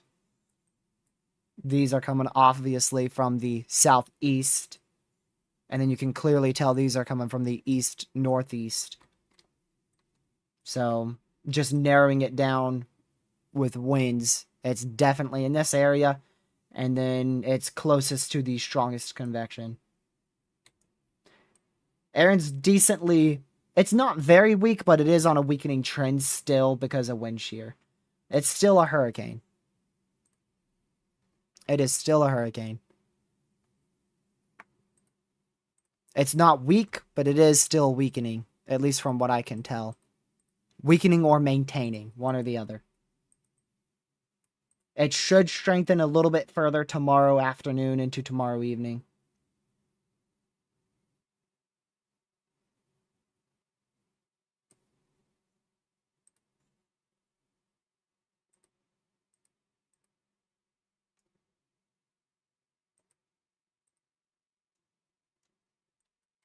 Yep, it weakening is good.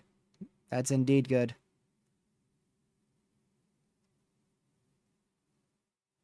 It's been struggling with this for a while. First, it struggled with an eye wall replacement cycle for a full day.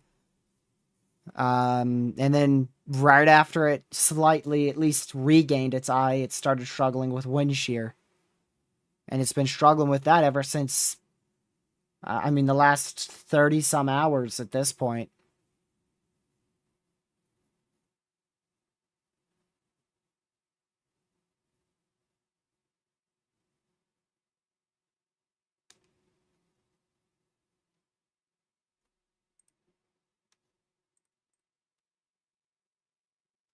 Also, we did get a new tropics update from the CPC here, so I want to go to that real quick. I just got reminded of it. Show you that update the CPC released earlier today. CPC tropical cyclone formation. So this is for... Oh, not that. I want to get you dates on it, obviously, because it doesn't do much good unless I tell you that. All right, here is weather-wise. So that red blob you see there, 20% chance of formation. That is for August 27th through September 2nd. And then as we go into week 3, this is for September 3rd through the 9th. We get a secondary area of low chance of development. So those are going to be the two areas we watch through early September and even into mid-September. And really, the favorability of our main Atlantic basin going towards our Gulf and Caribbean is not very high. Honestly, we're going to have a lot of dust out there going towards the last few days of this month into the first week or two of next month. So I don't expect much tropical development in the first week of September. Now, as we go towards the middle of September and especially the end of September, that's when I expect a better chance of tropical development, and probably even into early October, just like we had last year. Yeah, definitely going to want to keep an eye on that time frame legacy. That's going to be September 14th through the 21st. That's definitely a window of opportunity for tropical development. But the main development this year, and I've really stuck by this ever since I first said it just before our hurricane season forecast, it really looks to be in here. We're going to see, eventually we're going to see another Gulf AOI and potential for another tropical system in the Gulf, but the main area seems to be the Leeward Islands through north of Puerto Rico, through the Bahamas and the southeastern U.S. coastline, as well as Bermuda. That's like the main area for tropical development this year. And so far, that's been the case. We've had multiple AOIs in this region. And we've had, I think, 2 Gulf AOIs, one of which became a tropical storm, pretty sure. If I remember correctly.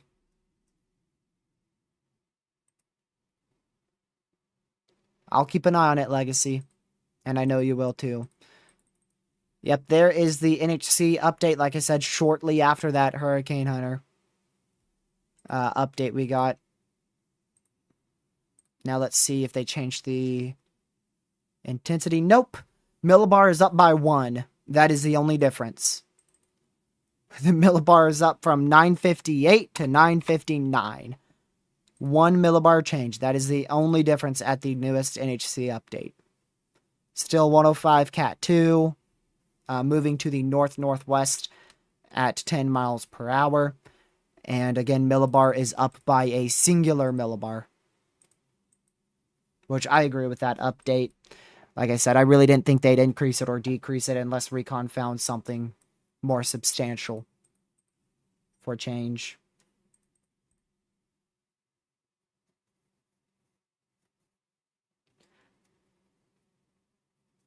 I didn't see anything higher than 70 knots. Or 71 knots, was it?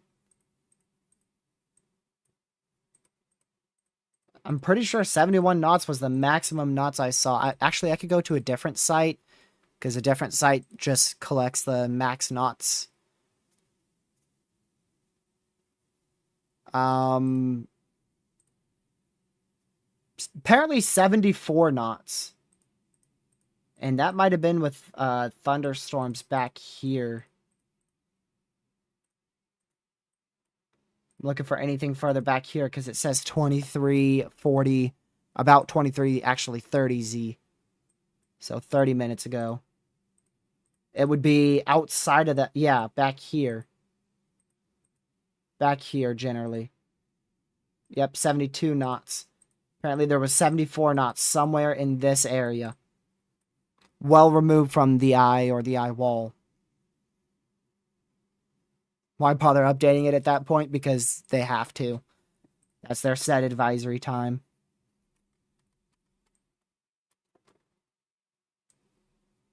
We have some convection that is trying to start up here, southwest of the main low pressure, which again is generally up here. That's going to try to wrap around, but we've got this wind shear issue now, just like we had the other day. We've got this northwesterly wind shear that is impacting the southwest and west side of the system.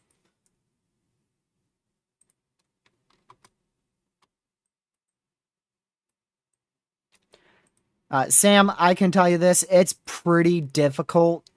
It is pretty difficult to have a tropical storm with a millibar of 960 or 959. That's pretty difficult. I don't think this is a tropical storm. I think it is still a low and Cat 2 hurricane. Like I said, most likely they just didn't find the highest wind speeds in the northeast side of the eye wall. Because that's typically your winds in any hurricane or tropical system. Most of the time located in the northeast quadrant. Most of the time.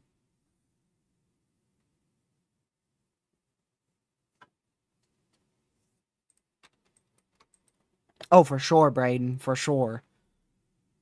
For sure. Yesterday, we had wind shear impacting the system, and it really did nothing. The system fell apart overnight. It didn't strengthen one bit. It fell apart even... It keeps falling apart rapidly at night. That's kind of been the ordeal. Like, it went from Cat 4 to Cat 3 in one night, and then it re-intensified and went back up to Cat 4, and then overnight it went back from Cat 4 all the way down to Cat 2. And that was because of wind shear last night into this morning. So for sure, if it's a disorganized system, it's not going to have much impacts on it at all. Especially if you've got an unfavorable environment, for instance, northwesterly wind shear, like we have right now. And it's not even that strong of wind shear either. Like I said, it's about 10 knots, which is typically not... Oh, looks like they did go a little bit more northeast. That's not typically too disruptive for a system.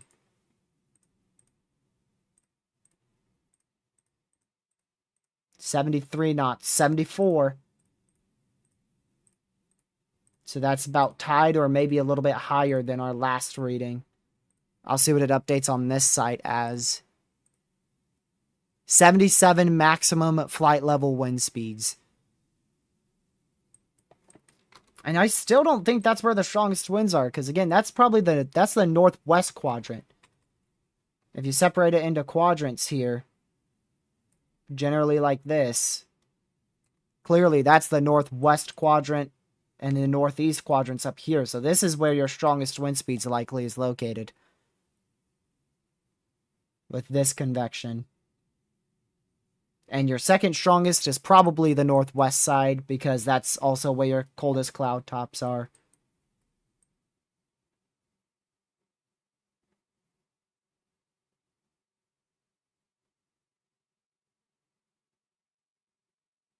Yeah, but definitely some good wind shear. Really good wind shear affecting the system. If that doesn't improve, that would be awesome. If we could just keep this wind shear battering the system forever, that'd be very nice. And I think it's going to be an issue for much of its lifetime over the next 3 days. Just the wind shear should at least back off a bit.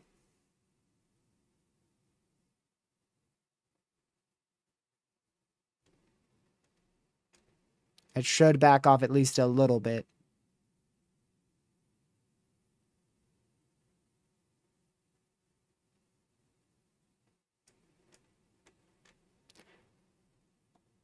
Yeah, I haven't seen anything about rip current rescues today, but I'm sure we had more.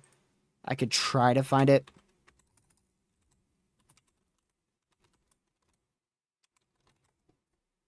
See if we have any reports from anything.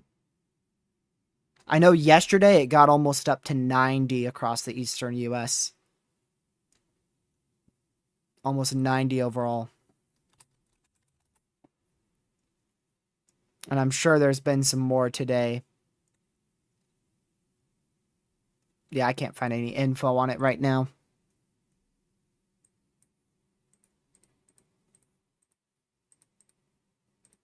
So that was your main NHC update right there. Like I said, not much really changed. We're probably not going to stay live for too much longer here. So, like I said, if you haven't already, make sure you hit that like button and subscribe to the channel, because we'll be live again tomorrow. So probably close to the same time, I'd imagine.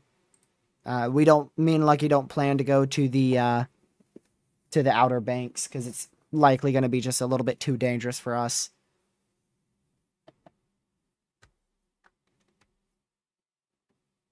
Yeah, no, it's going to be passing to the east of Florida, but the coastline of Florida is still going to get some impacts.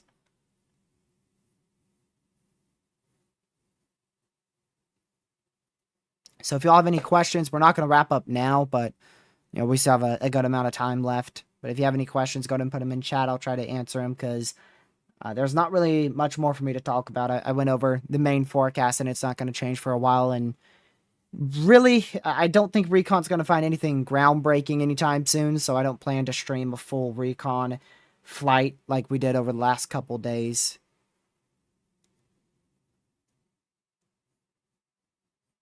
What's for dinner? I already ate chicken. It was chicken.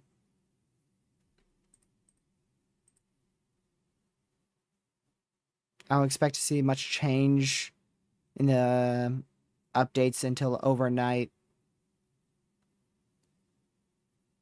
Let's see. If it downgrades to tropical storm or manages to grow a bit shorter for a shorter time. Manages to grow a bit stronger for a shorter time. Yeah, I don't think we'll see any downgrades to a tropical storm overnight either. And I do agree it may be able to grow and intensify for a short time, probably tomorrow evening into Thursday morning.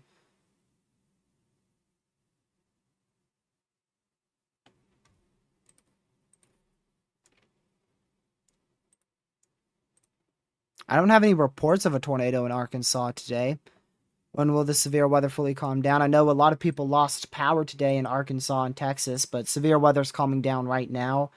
These are kind of like your summertime thunderstorms, right? They're not driven by too much energy, too much wind shear, really good forcing mechanism, a trough. They fire typically off of outflow boundaries or just under high pressures or uh, general, generally just because of the daytime heating. So once that daytime heating goes away, the thunderstorms start to go away. So they'll continue for the next hour or so, but many of the storms have already dissipated. But over the next hour or two, we could still have a couple severes across Arkansas and Oklahoma. But the main severe threat has already passed because we've already passed that peak daytime heating of about 4 p.m. Eastern.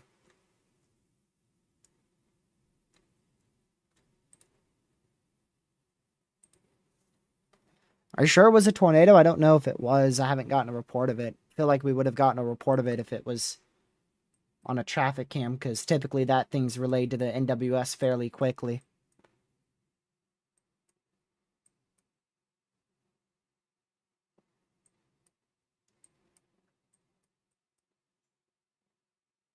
Let's see here.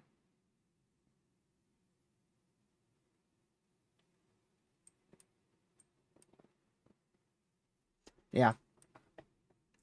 So, like I said, not expecting too much change into the overnight hours here. I'll still watch the system, obviously, and I don't plan to do a second update tonight because I don't expect anything to really change. So we'll do probably about another 2-hour update tomorrow, hour 2 update tomorrow for the 8 o'clock advisory. And then, depending on how the system looks, I may go live 2 times tomorrow, one for a briefing and then one for coverage later on. But we'll just have to see what things look like. And then, like I said, I don't know about coverage Thursday morning. That just depends on how the system looks and the time frame of the worst impacts.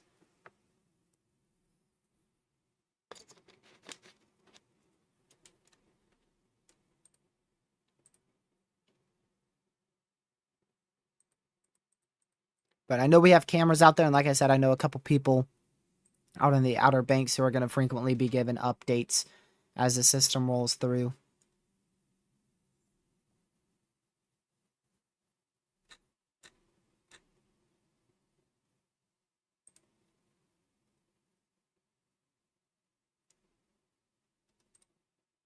Oh, I did want to check the rest of the 18Z H Wharf, because that's definitely finished by now. Yeah, those outer bands definitely hit the Outer Banks of North Carolina Thursday morning. Looks like between 5 a.m. and 11 a.m. is the worst, like I said before, for those outer bands. And those outer bands could have up to hurricane force wind gusts, and will likely have sustained winds around 40 to up to 50 miles per hour. Sustained winds there. Like I said, gusts up to 75, maybe even 80. And the worst storm surge is definitely coming in overnight, Wednesday night. Because that's going to be when the system's parallel of Wilmington and the winds are pushing like this right into North Carolina. So definitely very, very, very early Thursday morning. Worst storm surge will probably push in between 1 a.m. and 6 a.m.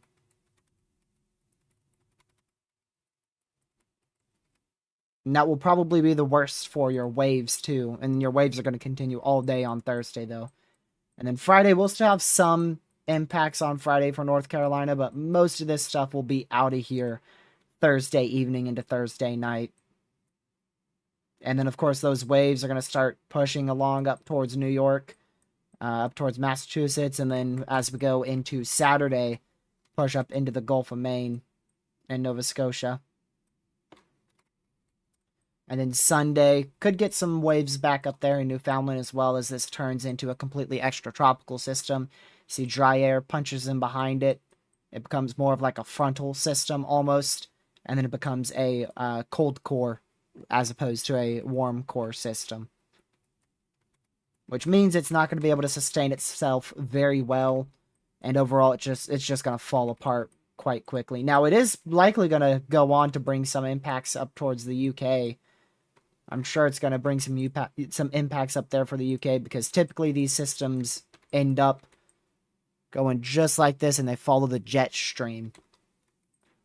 Let me see if the GFS has this going up towards the UK at all. If it goes towards, like, France, let's see. Yep, there you go. Ireland and the UK, and France, too. As the system swings up just like this. So Iceland, UK, France. That's going to be a multi-day thing right there. And I'm sure that will bring some pretty gusty winds. A lot of the times they do. Let's see, I don't think this is going to show it very well at all, but I mean, I could still at least look at it just to see if it shows it at all.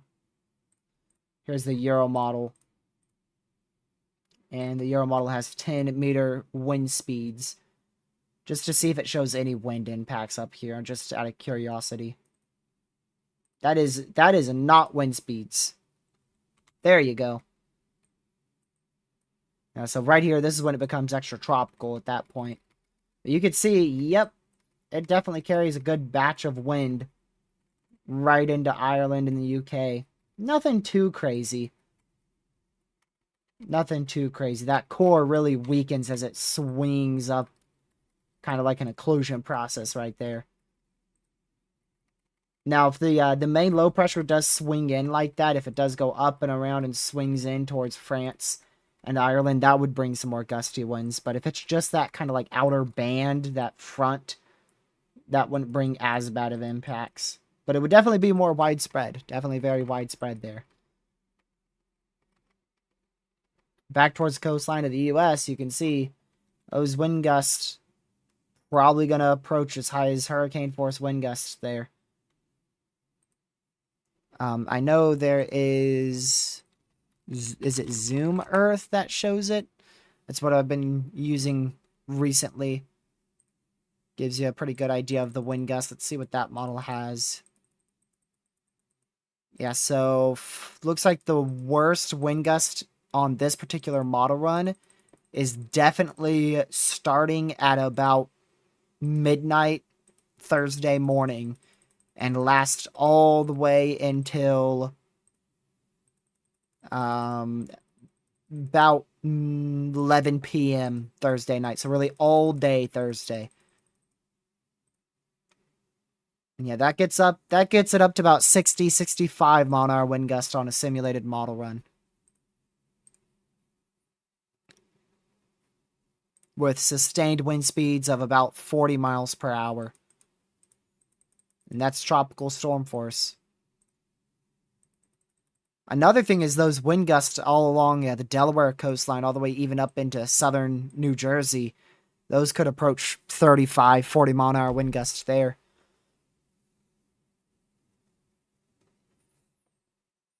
Alright, see you later, Rainbow Obsidian. Thank you for tuning in. See you tomorrow. Like I said, probably near the same time. Probably near the same time, 6:30, 7 o'clock.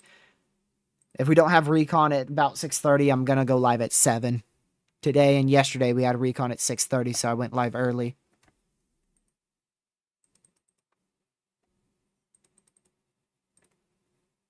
Another thing is the HRRR model run. Now, we don't want to use this often for hurricanes, especially when looking at wind speeds and the millibar.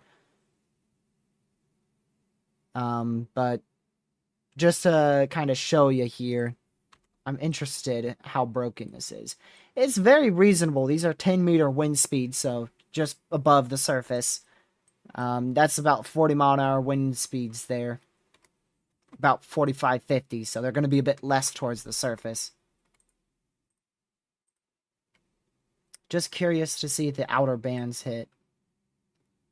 Yeah, so see, if we do get outer bands like that, that's what's going to bring us those potentially hurricane force wind gusts. If those bands hit. Especially if we have a good band like that. This is at about 3, 4 a.m. Thursday morning. Pretty good band there moving onshore. That's where you could get those intermediate hurricane force wind gusts, 75, 80 mile per hour winds there.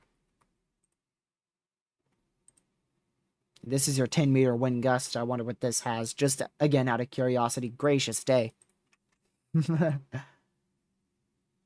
Really nothing much different than the actual wind speeds. But yeah, like I said, we don't like to use this too often, especially not far out. I think it's not that bad to use day of, but you know, when we're 2 days out from a hurricane hitting, I feel like a lot's going to end up changing with this structure. Because, like I said, even Hurricane Model 1 struggle with this type of stuff, so I don't think the HRRR is going to do any better. Now, the worst Model 1 you could possibly use is this bad boy right here. The NAM 3K. This is possibly the absolute worst model you could ever use for hurricanes. It's a cam model, and it does bad with its job of predicting severe weather, so when it comes to hurricanes, you never want to use it. I'm not going to show you any of the other things, but just know that this is not going to happen because it's a terrible model run, especially for tropics. It's not built for tropics, so it's never, ever been accurate for tropics. I'm not going to show you any of the wind speeds or wind gusts because I could tell you they're going to be insane and highly inaccurate, so there's no point in showing them.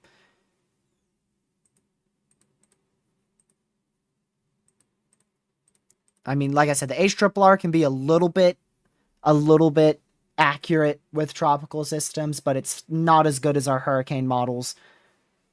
And then the NAM 3K is just atrocious. Every single time I see it, you always want to disregard it, especially if it evolves tropics. I want to make that very clear because you've probably seen posts of it. It shows probably a sub like 880, a sub 880 millibar Cat 5. That's most of the times, even if it's projected to be like a tropical storm or a Cat 1 hurricane, it's going to take it to like Cat 4, Cat 5 intensity because that's how bad it is. Again, it's not made for tropical activity, so therefore it's bad with tropical activity. Yeah, it's not that good with severe weather either. Favorite model run?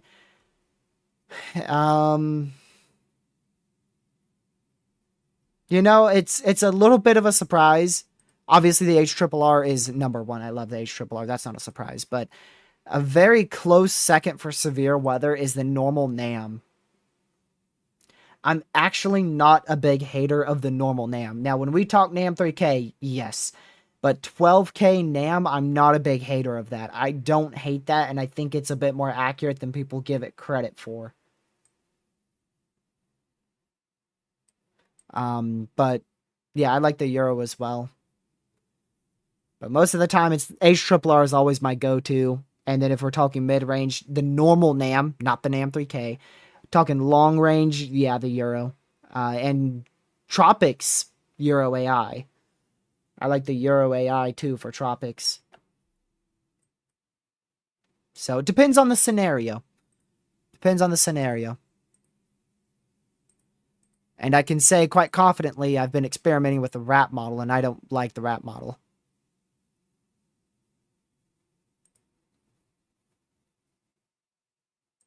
I don't like the wrap model much at all.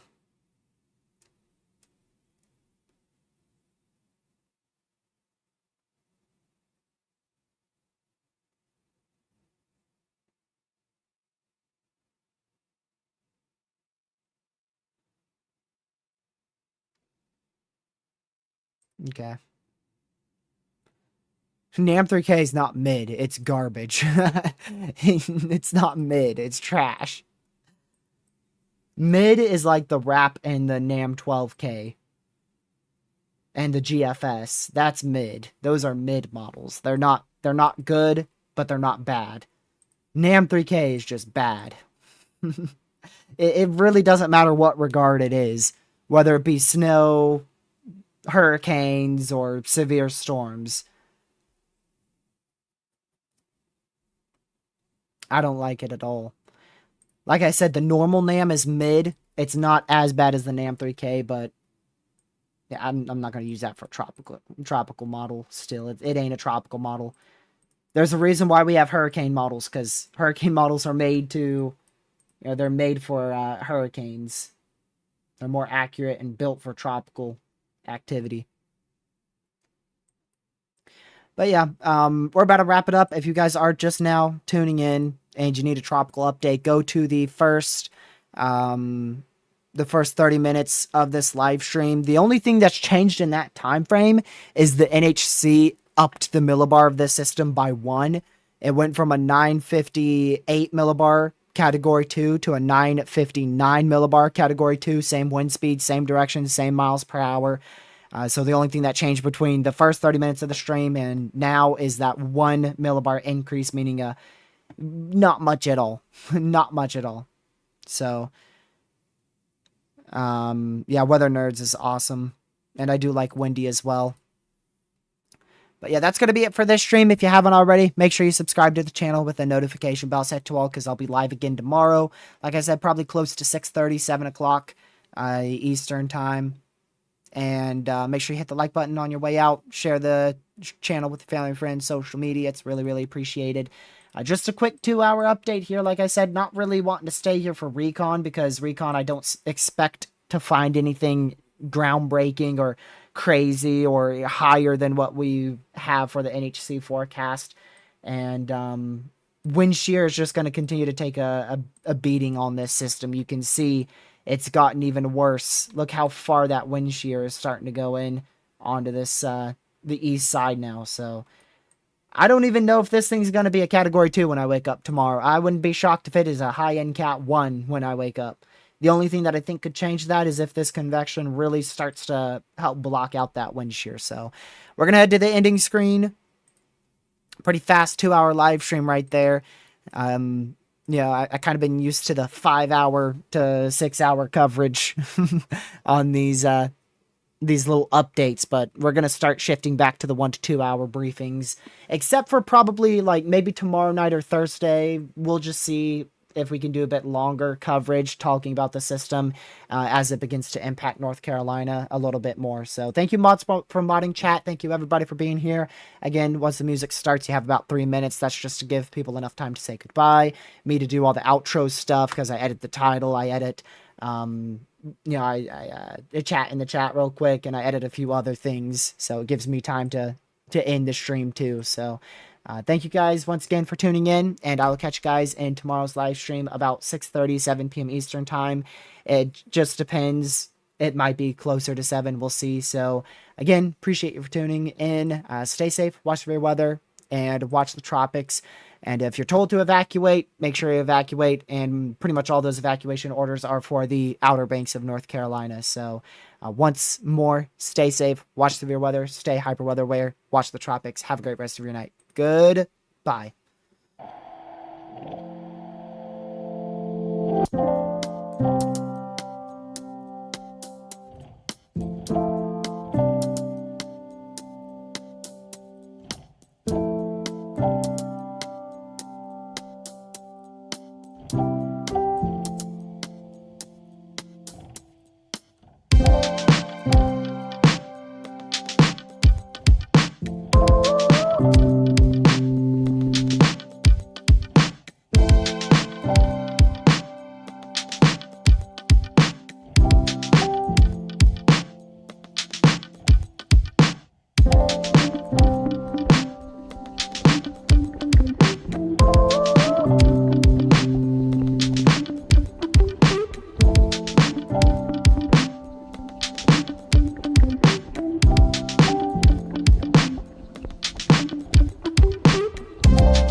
Stay safe, watch the real weather in the tropics, and I'll see you guys in sometime in tomorrow's live stream. Have a great rest of your night. Thank you much for Mon Chat once again. Good.